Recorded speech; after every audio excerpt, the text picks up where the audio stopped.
And hello, ladies and gentlemen. We welcome you to another episode of the Gafford and Brown Show. My name is Lamar Gafford.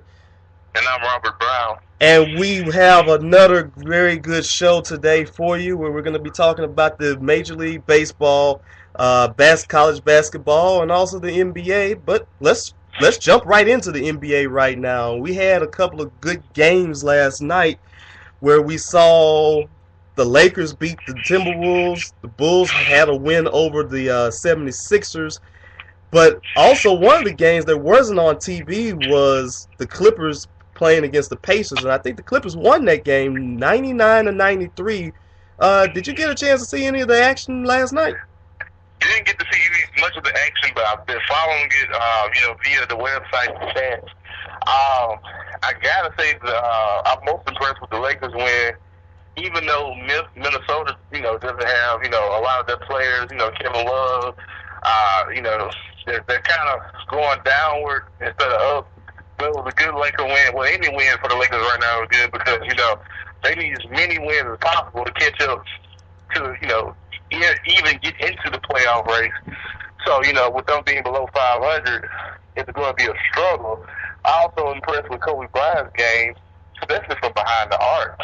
I mean, he's been on fire lately, and, just looking at the game, it's definitely building up to tonight's huge matchup between Memphis and Miami. Memphis, who's on an 8-game win streak, and Miami's on that 12-game win streak. So last night's action definitely was a good segue into tonight's big game with those two teams. What about you, Lamar? What did you take away from last night? Well, I had to take away, actually looking at some of the stats here, especially with the Bulls win. I thought that game was going to be a little bit boring, and it kind of was. But you did get a chance to see, if you saw the game, Joakim Noah's 23 points, 21 rebounds, and 11 blocks, and that amazing triple-double that he had there. And he basically put up some numbers that I think he was like the fourth player to do this over the past 25 or 30 years to put up 20 rebounds, I think 20 points, 20 rebounds, and 10 blocks. And he joined Sean Bradley, Hakeem Olajuwon, and Shaquille O'Neal. So anytime that you could put your name with Hakeem and Shaq, I mean, you got to be doing something right in that regard. Right, and he's had a terrific season, considering the fact that Derrick Rose might not come back this year. He has definitely improved. I think he's to me, in my eyes, he's the candidate that deserves most improved player because his numbers have jumped, just off the charts. Because I remember him putting up was it a 30-30 game? You can correct me if I'm wrong, but he had a game where he had, I think 20-plus rebounds and 20 points.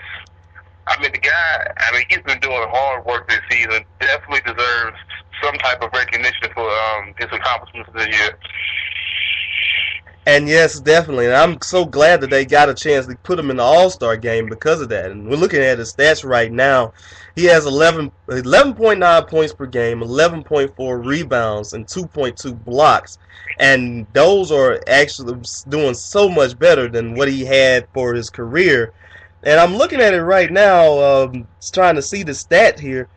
I think he had a lot of different games where he's had multiple rebounds in a game, and he did have that once before. I think in the December game he had 30 points and 23 rebounds, and he's really has stepped up his game a whole lot since Derrick Rose has not gotten the chance to be out there on the court, and so it's just amazing how this Bulls team is able to keep it together with the core that they got now.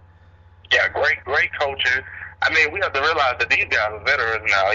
Luol Deng, we still remember his Duke days, but this guy's an 8-year, 9-year veteran now. Joakim Noah, he's a veteran. Carlos Boozer, they're a well-coached, disciplined team. Now, are they going to go far in the playoffs? I don't see them making it past the second round. I definitely don't see them getting past a team like Indiana. I honestly don't see them getting past a team like Boston. So we know for sure they're not going to get past Miami, but for them to play this well, considering that their superstar player hasn't played one game, it's truly an accomplishment to their organization. And it definitely is. Now, the only thing that I probably could take away from it is I read last week about some comments about Derrick Rose's agent, his brother, I think his brother's name is Reggie, was saying that the Bulls needed to build around him, and he was kind of upset that they didn't make a move or anything else like that. What's your take on that, Rob? Well, what move could they possibly make?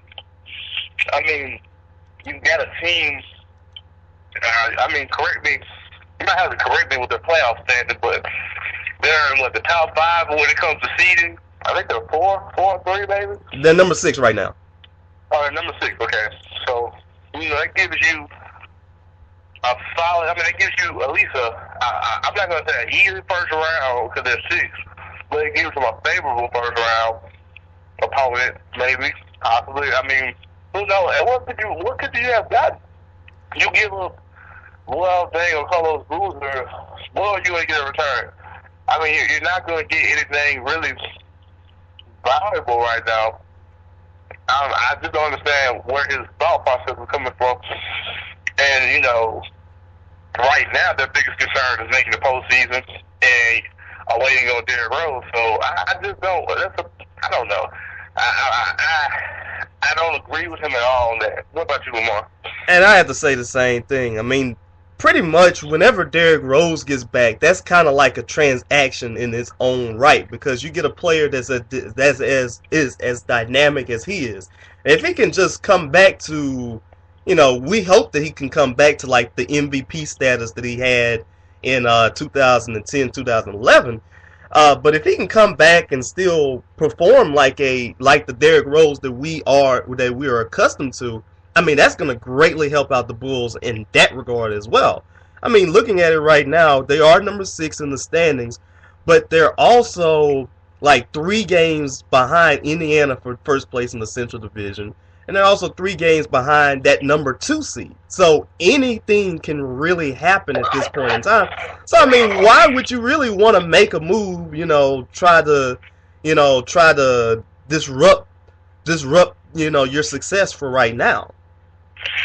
Right, and we know the Bulls coach Thibodeau. He's a very meticulous guy, and to ruin that chemistry and rotation, to make some, last-ditch effort to get a superstar, a big acquisition, would really mess up what the Bulls have been working towards this whole entire season, which is making the postseason and trying to advance. Mm-hmm. So I'm not understanding the guy's thought process. I mean, it's one of those situations where you should just handle your business, with your client, and stay out of team affairs, or keep your opinion to yourself. Yeah, and I definitely have to agree upon that one too. Now, looking at it also, we're just continuing it on the Bulls thing. We did just talk about Joakim Noah's performance that he had, that monster game that he had. But let's put it in perspective with another monster game that we saw the night before. On Wednesday, we saw Steph Curry had 54.6 rebounds and 7 assists in the Garden in the Warriors' 109-105 loss to the Knicks. Which one would you say is pretty much between those two? Which one would you say is the more impressive between the both of them? Man, you never want to sneeze at a triple-double, especially by a big man. That's an accomplishment all in its own now, especially with the way the game has been augmented to cater more to guards and, shooting. So you never want to take anything away from a big man getting those type of numbers, but it's the guard, man. It's the guard. And you got to give it to Curry, man, because whenever you put up 50 points in the guard, you enter elite status. I mean, LeBron, Jordan, Kobe, you reach a new point in your career where you consider to be like, you're a primetime player, because no, not many people can do that. And that stage, man, it's the stage. Mm-hmm. It's this Madison Square Garden, it's the grandest arena in basketball and all of entertainment. So whenever you can put up that type of show, man, you reach that new plateau in your career. So I gotta give it to Curry, but man, he's making those all-stars. He's making people that didn't pick him for the all-star game look really silly right now. Oh yes, and definitely so, because I mean, we all know that he was a snub this year, and Mark Jackson really wanted him to be in, and he's pretty much showing everybody, hey, look, I mean, look at me, I'm doing all this, and even to the point where J.R. Smith, who was also another snub at the All-Star game, also tweeted to him like, dang, I mean, he was impressed about his effort, and the Knicks coach Mike Woodson was also impressed by his effort. I really have to say, between the both of them, between the both of these impressive games, I got to go with Noah. And like you said, you can't sneeze at the impact of the triple double that you have with the big man, because especially 10 blocks sometimes can be hard to do, and to also add into the fact that you got a 20-20 game in front of that, and also shooting at a very good percentage too. I mean, that's got to be that's pretty good. I mean, can't diminish either one of those, but I got to go with Noah on that one. Yeah, but you can't go wrong with either one. Like you said, I mean, a big man getting those numbers now, that's taking it back to the days of Wilkes, Russell, even Hakeem, because we don't see that as much now. The center game has been so watered down now that seeing a stat line like that, it's going to get attention because, it's something we don't see much now. And, you definitely can't see that. But I got to give the edge to Curry just because it was Madison Square Garden. Now, if he did it at the Oracle, if he did it at Staples, and, it's great. It's still a 50-plus point game, but to do it at the Garden, he gets put in that highlight reel of Jordan, LeBron, and Kobe. So, right. But definitely don't want to take nothing away from Joker Noah and that stat line, because those are huge numbers. You could make the argument that Joker Noah is the MVP candidate now. I think so, because the way he's been playing and putting that team on his back and leading that defense, you could make the argument that he deserves to be a candidate for that award, because, I mean, well, don't get me wrong, he's a great talent as well. He's also a leader on that team, but Noah and the fire he brings, the energy, his defensive play, his hustle, he's definitely the anchor of that team. So he would get a vote for MVP from me, even though he's nowhere near going to win it. And we all know right now it looks like it's LeBron James, award for the taking, but he definitely deserves the vote. And I gotta say so too, because I mean, you gotta look at it. You gotta look at it like this too. That the team has done very well, and you can't really pick out one player. But if you had to, it has to be Noah, because I believe that he's done a much better job and he stands out a little bit more than any of the other guys out there too. I mean, he might not have the guarding numbers or anything else like that, but he's doing it on both ends of the floor. He's doing it with his scoring and his rebounding, and he's also doing it with the defense and with the blocks and stuff too. And it's just been amazing of how he's been able to translate his game when he was in Florida, when we saw him win those 2 national championships in a row, to now in Chicago, where he's doing a very good job. I was just going to make a comment on it because, we thought Harper would be the guy making this type of progress. I mean, granted, he's still doing great. He's still doing good in Atlanta, but, he's not putting up numbers like that. Right.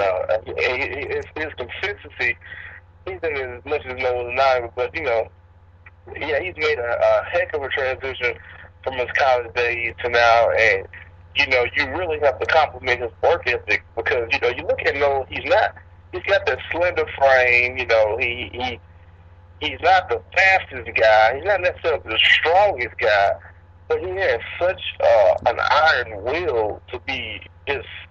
The guy works hard.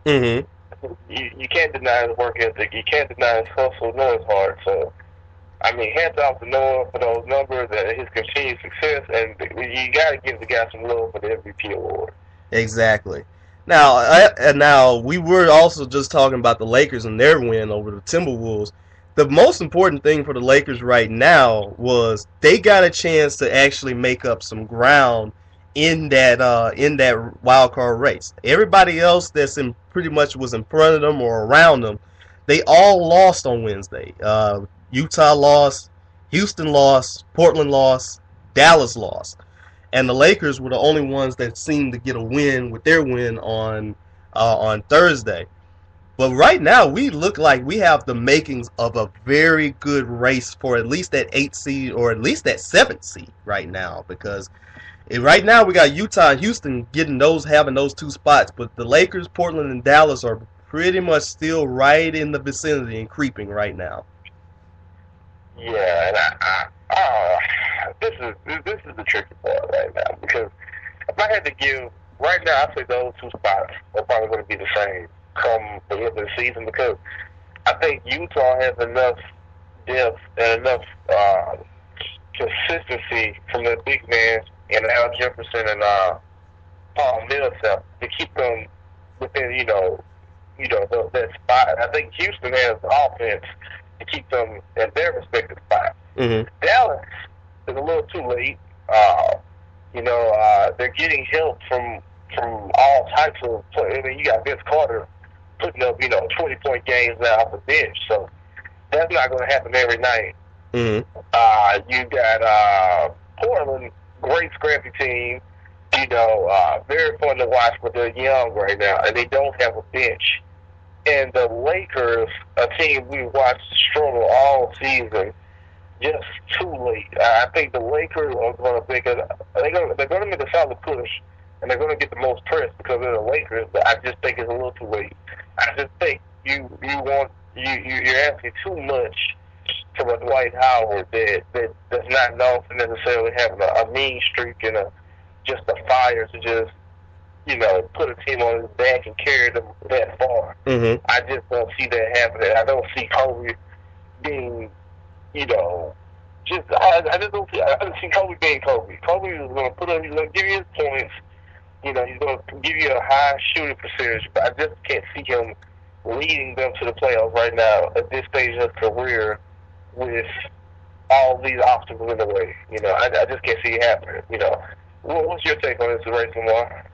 And I pretty much have to say the same thing. Now, I don't know if Utah is going to be as much of a lock. Now, but the one thing that I say with Utah that they have going for them is they play defense, and they are a pretty good scrappy team.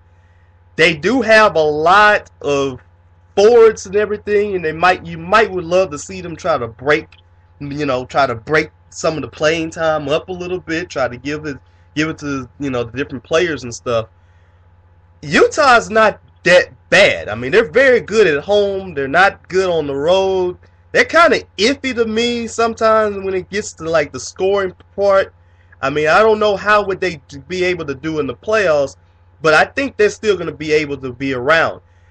I think Houston's going to be more of a lock in order to make it in there, because you look and see how they play. And even though they do give up a lot of points, they're gonna score. They're gonna score with you, and so that makes them a pretty good threat to at least make it to one of those spots, if not even move up even further.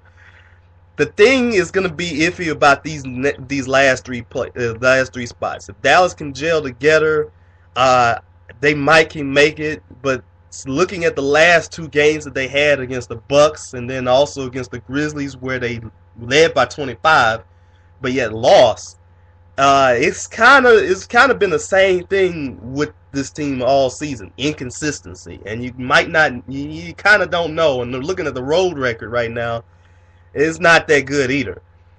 Portland, they're getting there, but they're a little bit young too, and like you said, they don't have the bench. If the Lakers can figure this out, they probably get the chance to make it. But if they cannot, it's going to be a very disappointing year for that team, and even more disappointing than that 03-04 team that had those 4 Hall of Famers as well. So very much so, because at least that team made the finals. Mm-hmm. This team won't even make the playoffs, probably. And if they don't make the playoffs, I mean, we're talking about one of the most proud organizations in all of sports.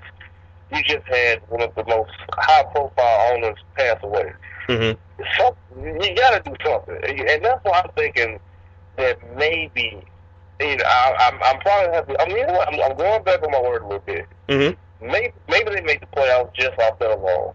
Maybe somehow, some way, they can get a run scrap together and they can sneak into that 8th spot. Because like you said, Houston's good enough to move up to 6. Mm-hmm. Utah.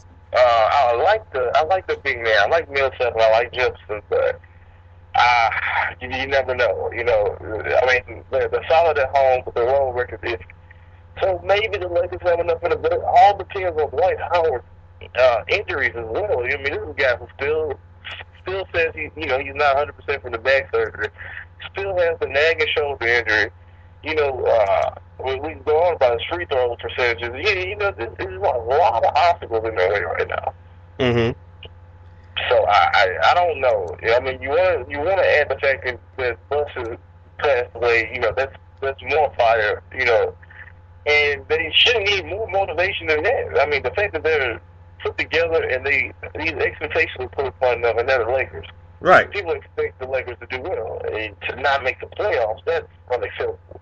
And then when you have little brother next door to you with the 3rd seed, mm-hmm. that's even more embarrassing. So, yeah, and then if the Lakers do make the playoffs, and somehow when they sneak into the playoffs, you get the Spurs to Oklahoma City first round. Mm-hmm. And that's not going to end well because they can't beat either of those teams. I honestly can't. The Lakers can beat 1 through 8 in the West right now in a 7-game series. Mm-hmm. That's my opinion.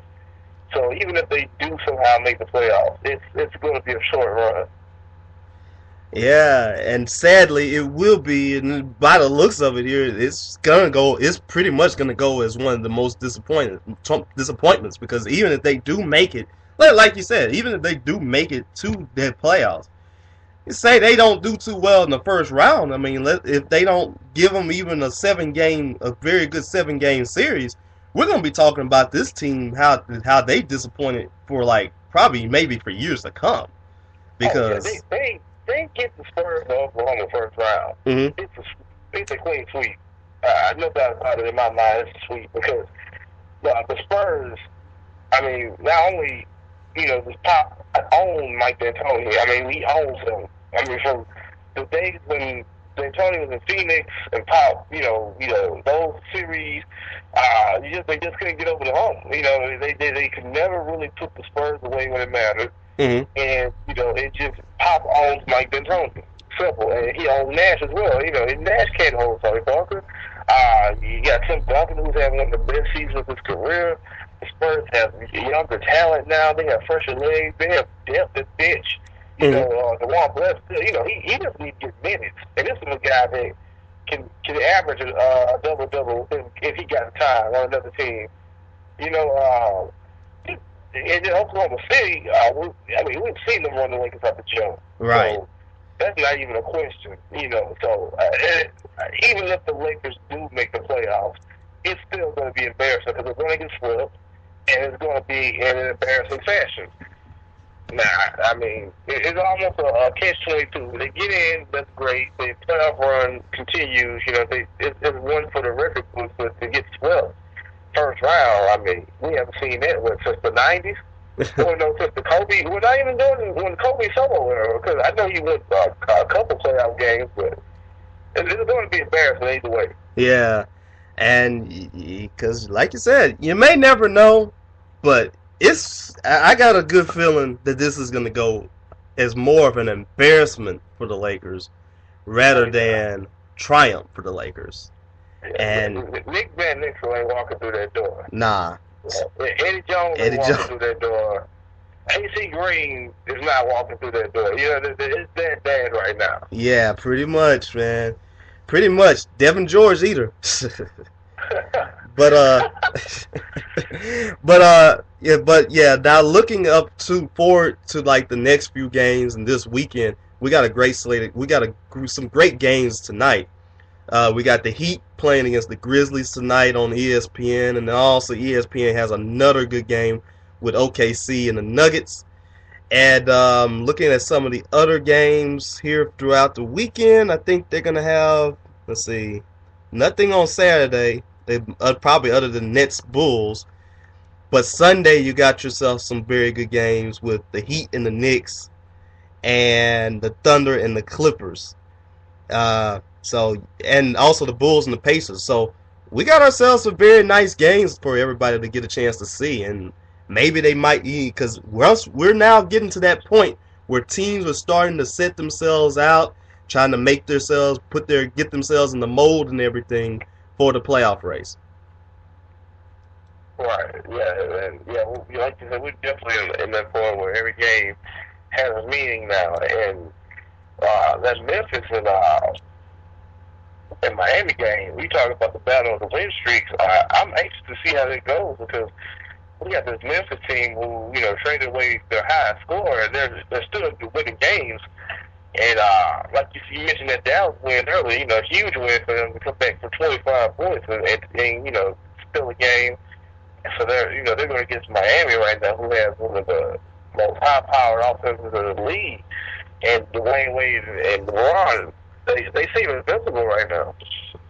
Right, and getting a chance to see that front line of Marc Gasol against and Zach Randolph against the Heat is going to be a very interesting matchup. And who knows, this could have the opportunity to might be a finals matchup because the Grizzlies are a little bit of a dark horse when it comes to being probably a finals candidate out of the West.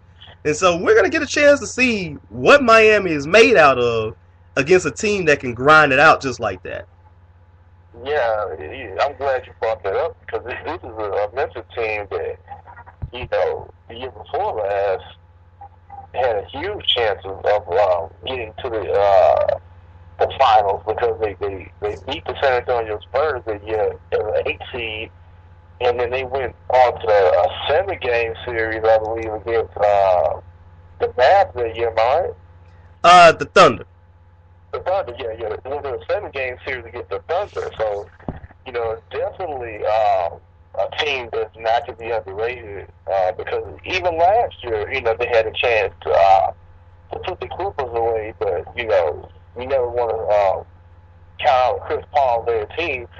But this is a team that's still in it. Even trading with Rudy Gay and losing O.J. Mayo, this is a team that still has arguably the best front court in the league. They still have Mike Conley, still have Tony Allen. They're deep now. Mm-hmm. So they're a team that you really don't want to sleep and you really don't want to see first round.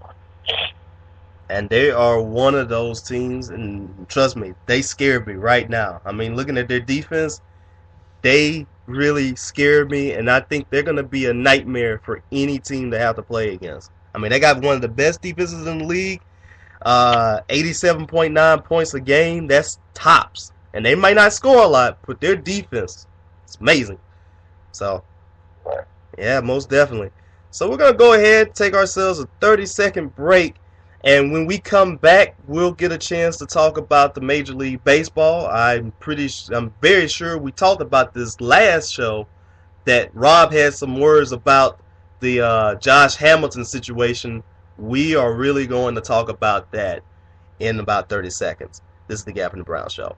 Ladies and gentlemen, we're right back with the Gafford and Brown Show. Just also letting you know, in case if you are listening, if you have any comments for the show, you can either tweet one of us at Primetime2832 or Uptown Bobby.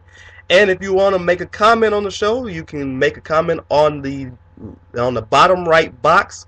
Or if you want your voice heard, you can also go on Skype, Primetime2832. And you can let your voice be heard, and we'll be glad to talk to you about the certain things that's going on with the show. Right now, we're going to shift the focus a little bit to baseball, spring training, but we're also going to talk about something about Josh Hamilton. Now, as we all may have known, he's now with the Los Angeles Angels, and he did not have the most of he had some parting shots for his old team, the Texas Rangers, calling Dallas Fort Worth mostly a football town, and just saying a lot of stuff about them. What is your thoughts about that one, Rob? Well, let's go into this twofold. Now, granted, there's a little truth to what he said. I'm not from Dallas. I've visited a couple times, but there's no doubt about it. That's Cowboy Nation. Mm-hmm. I mean, Cowboys are first come, first served. I mean, you could almost put the Mavs right above the Rangers in terms of baseball, because that title, from 2011, But then Joe, let's think about it. The Cowboys get first dibs on, when it comes to popularity. I mean, that's just great. That's just how it goes. But there's still some loyal fans there. Those are fans that stood by them during some bad years. We all know the A-Rod years, the huge contract, those years of just being one of the worst teams in baseball, and we had a lot of fans that stood by them. And you also have a lot of fans that stood by Josh Hamilton. Now, Josh Hamilton, we all know, has his issues, dealing with his form of drug abuse and things of that nature. And you have this team, these fans that stood by you through some of your darkest hours, not only professionally, but also, in your life, in your personal life. And for you to take cheap shots at them is a bit petty. Because you're in Los Angeles now, you're going to make a lot of money, you're in a high-profile market, so once you start going down that downward spiral again, I mean, professionally, I'm not talking about his personal life, because we want to see him stay sober. But if those numbers don't add up, he's going to take a beating by the press. Now, in Texas, when he would have slumps or whatever, it wouldn't be, such a big deal, because not only was that team around him in Texas, really good, he was a fan favorite there. Like those fans stood by Josh Hamilton through his dark days, through his issues, and, they really embraced him. So for him to take cheap shots, it's a bit petty. It's a bit, he's going to hear a lot about it come early April when they play the Rangers in their home opener. So he's going to hear a mouthful from the fans about this. And Ron Washington made a great point about it, that Ranger fans are at all-time high right now. The past success, going to the World Series, putting a good team out there. Even Josh Hamilton helped, contribute to their success. But he definitely should have, you shouldn't bite the hand that fed you. These fans took care of you. They supported you. So I think it's unfair to take cheap shots at them like that. What's your take on it, Lamar? And you pretty much hit the nail on the head on that one, because they really did stand by him. And I can just remember what happened, I think in 2011, where you had where he was basically, he tossed the ball to somebody, to one of the fans, to give to his son, and unfortunately that fan died while trying to get the ball for his son. I think Shannon Stone was his name, and that right there, and you basically know right there that those fans, when he was on the Rangers, they really cared about him a whole lot.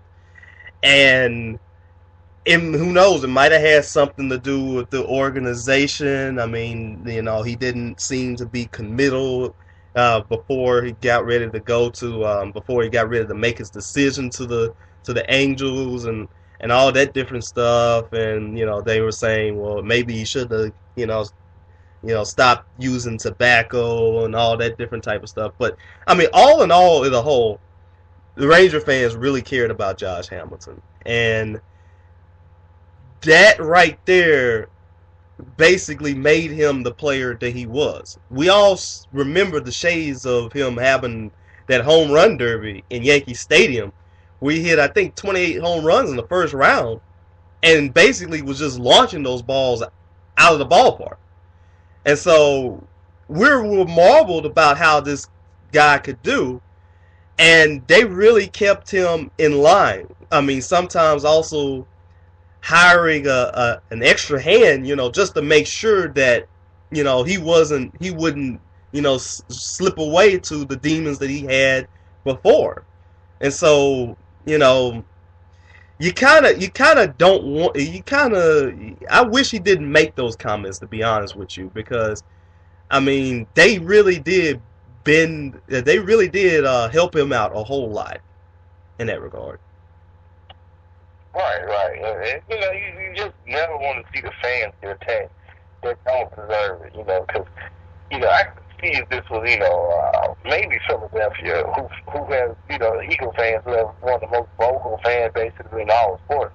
They'll boo you out the arena. So, I can understand maybe somebody having frustration towards those fans, but not necessarily fans of the Rangers. Like we said, a man died trying to catch a ball, that you tossed, and fans still, support you. They support you through your whole sobriety issues, your drug abuse, things like that. You never want to turn your back on people that actually care for you. So, I don't know the politics necessarily with him in management, but, whenever you're mad at management, you take it out on management. Don't take it out on the fans. So, exactly. This is a situation where Joshua got a little bit, I guess he's in Hollywood now, and, he has bright lights in front of him, and, people have a microphone in front of his face. And I guess he just wanted to blow off a little steam, but, you never wanted to bite the hand that feeds you or fed you. So, just be a little humble, If he has a horrible season in Los Angeles, people are going to look back at those comments, or they're going to make, things about it. You never want to get out of pocket like that. Oh, not with the fans. No, you do not. And even if it is true that it is a cowboy town, and you look at the whole state of Texas. You're thinking about the Cowboys, you're thinking about the Longhorns, especially when the Longhorns play the Sooners in Dallas, and then you're also thinking about high school football. Football's king. Football's gonna be king. Is gonna be king there, no matter what. It's Texas. It's Texas. It's football. It's a football land. Football first. And, that's just how it goes. You would call the fans out and say they're not real baseball fans, but that's not fair because we have real baseball fans. It's just that football is a little more priority. Right. It's just like all that. You're playing for the Anaheim. Not Anaheim. See, I call them Anaheim. You're playing for Los Angeles. The number one, when it comes to Los Angeles, it's Lakers enough. It's the Lakers. Nobody, I'm not going to say nobody cares about the Angels, but the Angels they're not getting stock over the Lakers. Right. Not even the Clippers right now. Come on. Let's be honest. Exactly. And then you also got to look at it like this. The Angels, they're trying to battle for those, for the press clippings of the Dodgers. I'm not even sure if they're more revered than the Dodgers in that city. No, and they've had, and we're talking about terms of success. The past, I think, decade or more, the Angels have had more success than them. But the Dodgers are still considered number one because of the legacy, the championships, that blue and white, the blue, white, and red will always go over Anaheim. The Angels, the rally monkey, whatever, it's not going to touch what the Dodgers have, Exactly. And so now also, since we're also keeping on the baseball trend here, I just also saw on TV that the World Baseball Classic is also is coming back once again. It's the third time that they've had it. The last time the World Baseball Classic was held, Japan won it, and actually Japan won the first two. But what are your thoughts about this one? I'm not going to ask you to make a prediction for it because we don't know really we do know the teams, but we'll wait until we get to like the more of the tournament status. But what is your thoughts about the world thing, the world style of this classic thing, this tournament?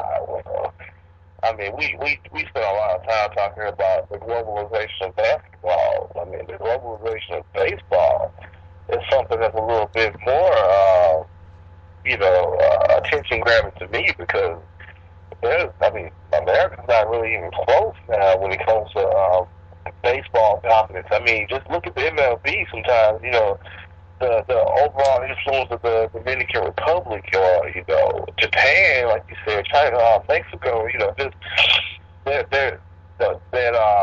those American players, we still produce great players, but I mean, for the most part, you know, when it comes to on a global scale, you know, those guys are coming faster and you know, more prominent than us. You know, especially like we always mention African American players who the numbers have dwindled. You know, we no longer really produce, you know, many elite African American baseball players, you know, compared to the glory days, you know, and that takes a toll on the numbers as well. And it's just that, you know, I mean, I'm not going to make a prediction now, you know, but I mean, who wouldn't be surprised if Japan wins again, you know, or the Dominican Republic, or, you know, another nation, you know, because it's not the same, you know, I mean, just, I mean, look at the Red Sox signed the pitcher from China. I can't remember his name. Dang, I think Daisuke. That's Daisuke Masasaka. Exactly, Daisuke. Yeah. They paid just I forgot the amount, but they paid a truckload of money just to go watch him play. You know, just to have him, you know, practice. You know, that's how important the international game is for baseball now. You know, this isn't the money ball days where, you know, you look up who, you know, high the minors now. You go overseas now. So yeah, the game has changed, and it's going to continue to change as long as you have top talent coming from there. What do you think, Lamar? And this is a good idea to showcase the talent too, and because we all know baseball is no longer an Olympic sport, and I feel like that's very sad too, because you know it really needs to be an Olympic sport, because you see a lot of people play it in the world, and it's not just the Americans, but you got all these other countries, like you said, Japan and Cuba and the Dominican Republic, and you know the many of the island nations and the Asian nations as well. They're very good at this, and they do play you know, they really take their baseball very seriously. And looking at the I think we saw I think a couple of weeks ago or a month ago, ESPN was actually showcasing the Caribbean World Series, where I think you had the Mexican teams and the Dominican Republic and Puerto Rico and Cuba and all them, and looking at the atmosphere that was in the stands for those games. I mean, you got the crowds getting excited about what's going on there. That just lets you know right there that they really take their game seriously. And I used to remember I don't know if they still do it now, but some of the major leaguers would go to Japan every 2 years to, you know, play a couple of games against the Japanese All-Stars, and those games will always be, you know, for the bragging rights, just to see who has the better talent. And so, you know, all those things, that's very good, and I'm going to be very glad to see it. And once again, I'm not going to make a prediction on it right now, but maybe until the tournament really happens. But I'll get a chance to look at it and see, and I mean, because it's a very good thing right there.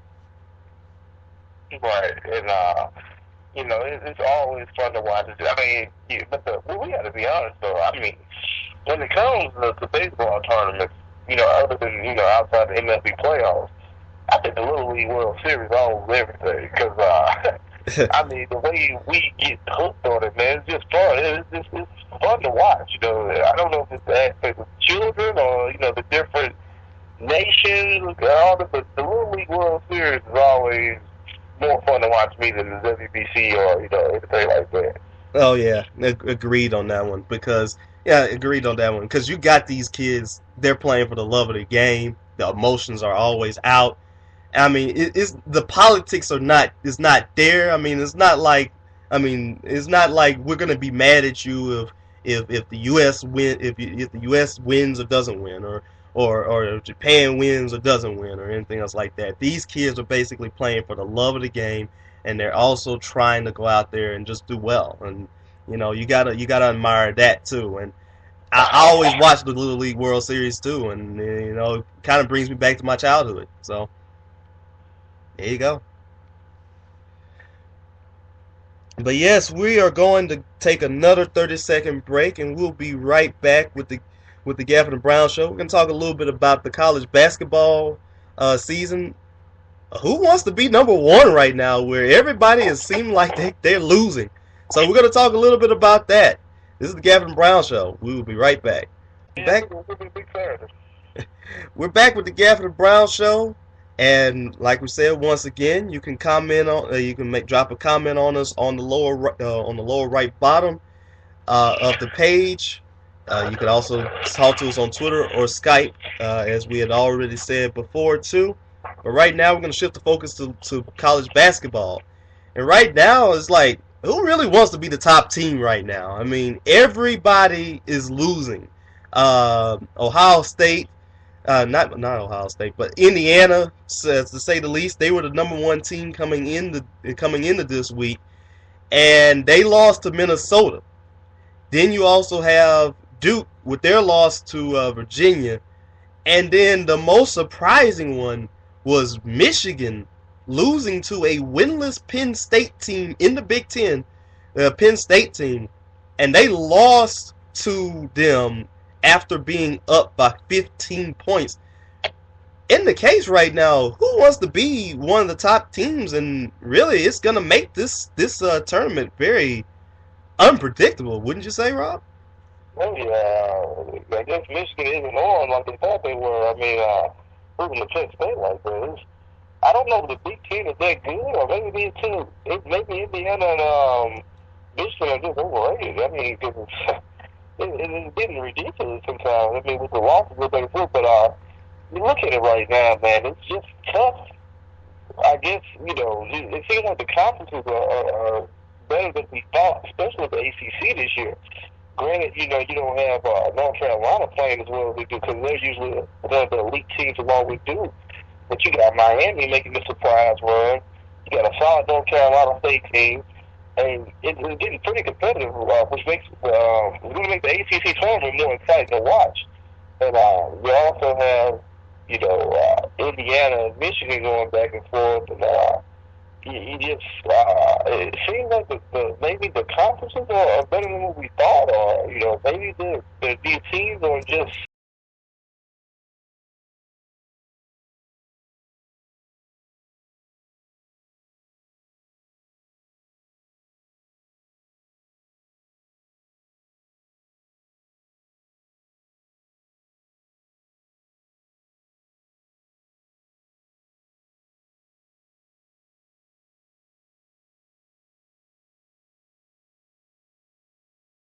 I mean, we got some teams that we thought that they were going to be the better teams that we had, and now it's kind of like you don't know anything. Yeah, you don't know what's going to happen right now.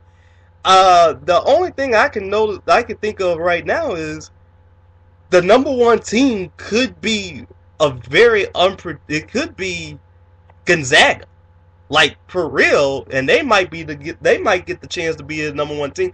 But then again, you also look at them right now; they don't play in the biggest and best of conferences right now either, and that kind of would be a little bit surprising to see them end up at number one, because when you think of Gonzaga, you're thinking about the Cinderella of all Cinderellas.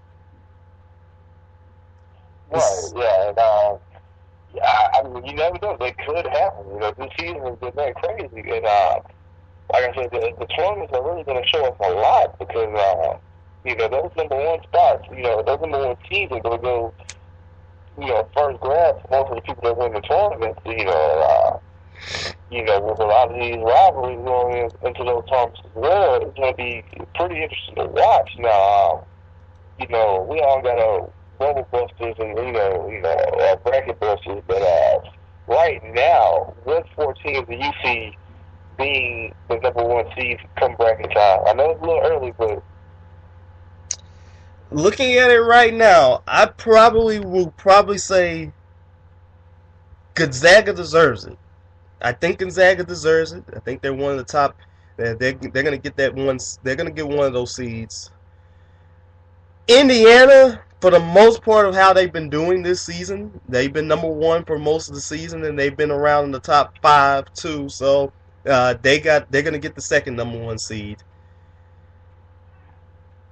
I would possibly give the third number 1 seed to Miami, because that team has been scary good, and they've been playing very well, and they got a big game against Duke, and if they beat them again, to prove that, if they beat them again, I think that all but solidifies that. The fourth one, I would be inclined to have to go on and say maybe a team like Florida. I don't know, but I think Florida might be the last one that gets that number 1 seed as of right now. What do you think, Rob? I'm going with Florida, Duke, Gonzaga, and Indiana. Mm-hmm. And like you said, Florida. I think Florida's going to win the SEC. I think they're going to pull it off. Duke. I'm a Duke fan at heart, but I see this team getting healthier towards the end of the season and finishing off strong. And Indiana started off the season number 1, and they got some keynote victories, and I think they're going to pull off. They're going to have an impressive tournament run in their conference. I see them getting there, and like you said, Gonzaga is just they're a team that deserves something for the season they've had so far. So. And exactly, and like we said, we got ourselves that Miami Duke game that's coming up. Could you tell us your thoughts about that and give us a prediction on that one, Rob? Well, Duke has to win this. They have to. The first go around was really embarrassing. For this Duke team to go forward, man, they've got to put space between these other ACC teams. They've got to make statements. They got to win this game. It's that important.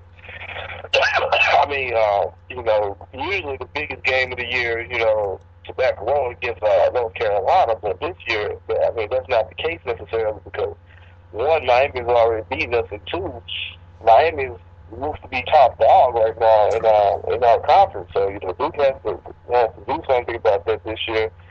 And, you got to even it. And, you might see the team again in the ACC tournament. You never know. So, I just hope things look up for Duke, of course, because, I'm a Duke fan. But I'm no way sleeping on this Miami team anymore.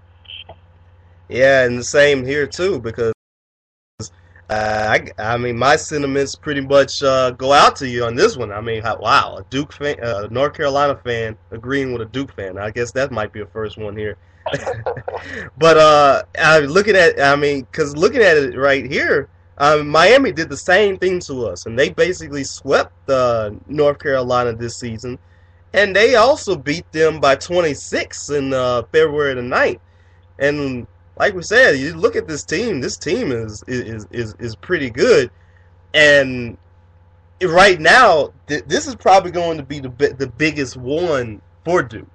Not next week against North Carolina, but this is going. Of course, that's going to be big too. But this one is going to be the biggest one. You got to show somebody that you can at least stand toe to toe with this good team, because I mean, they look at them again. They've been performing amazingly right now. So, I mean, there you go. So, like you said, usually the biggest game of the year for Duke is against North Carolina. But this year, with things going the way they are, it's definitely this Miami game. And we have also one of the things that we are been pretty much talking about. This thing that's actually gotten a chance with so many upsets. We got so many things now dealing with the fans and storming the crowd.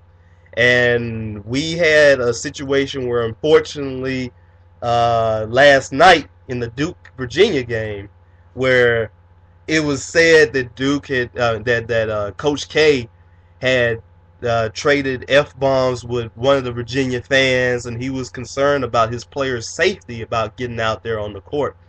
Do you think that? What do you think about the storm in the court? I mean, do you think it's a fun thing, but then again, they should try to take Look, precautions? was a great basketball by a great man, but he's a bit wrong in the situation because it's a part of college basketball and it won't go away. And it's always been that way and always be that way. I mean, you don't want people to start the court, you don't lose. Mm-hmm. And, it means it happens. If your team loses, you know when a team's going to storm the court. Right. Those are those final few seconds in the game. So, I mean, just get off the court and let the team do what they want to do. What's your take on it, Lamar? And that's the thing. Again, I hate to have to really be insensitive in that case because I really do care about the player's safety because you don't want to see any of the players get hurt. That's the last thing that you want to see.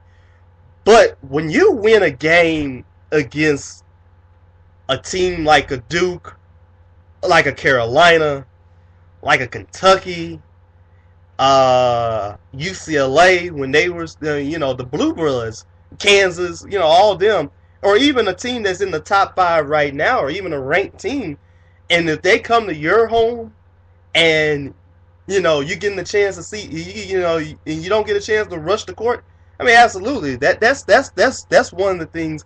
It's a tradition right there. You can't really ban it.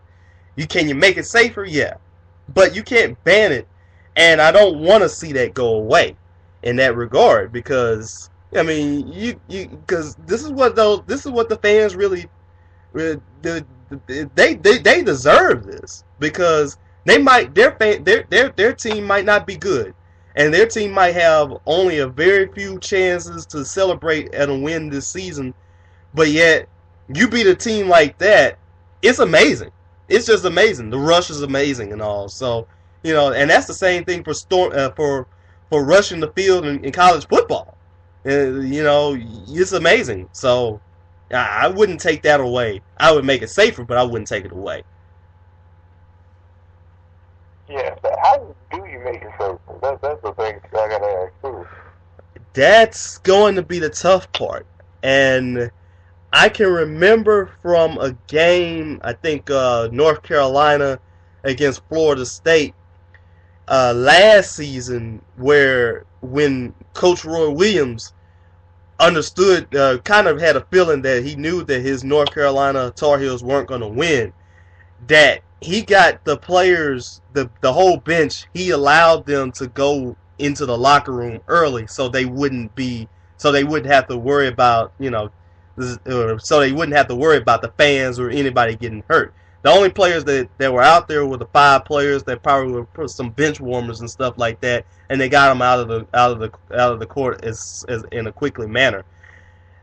The tough thing is when it's a close game like that, and you never know what's going to happen. So it's kind of one of those things, You know what I mean, Rob? Yeah, you're right about that. But like I said, if you don't want to see stormy court, don't lose. Right. So it was going to say, but it's never going to stop. It shouldn't stop. It's fun. I mean, if Northwestern win versus Iowa took place somewhere here and I was there, I would have stormed the court. So right. I can't be, no shame in those groups to go on there. I mean, I don't remember anybody getting severely hurt storming the court. I mean, you might have somebody step on an ankle or roll, or fall maybe, but I've never heard of a death or severe injury to storm the court. Oh, no. And definitely, I think I remember the NC State game against Duke earlier in the season where you had a guy in a wheelchair that actually stormed the court too. And even though he did fall out of the wheelchair, one of the players from NC State, C.J. Leslie, actually picked him up, and I guess the guy was still okay, and he was still celebrating along with him. So, it's just excitement, and you don't get a chance to see that. I mean, especially when a team like TCU beats Kansas, or a team like Penn State beats Michigan State. It's just something you would love to have something just be rewarded like that. And there you go, right there. Well, so, I mean, Coach K, Coach K. I mean, he does it every once in a while. He gets so tired about something, he has to figure it out. It happens. Exactly.